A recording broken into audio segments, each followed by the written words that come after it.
И така, Хъл Сити отстранява Дарби Каунти в полуфиналният плейоф за влизане в Висшата лига.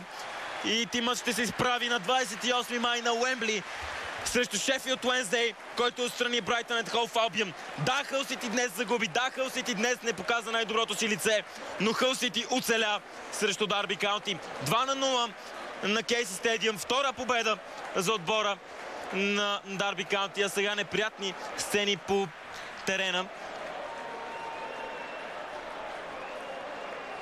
Скараха се футболистите на двата тима, като че ли привържениците на Хъл Сити започват да изпълват терена на Кейси Стадиум. Радост за отбора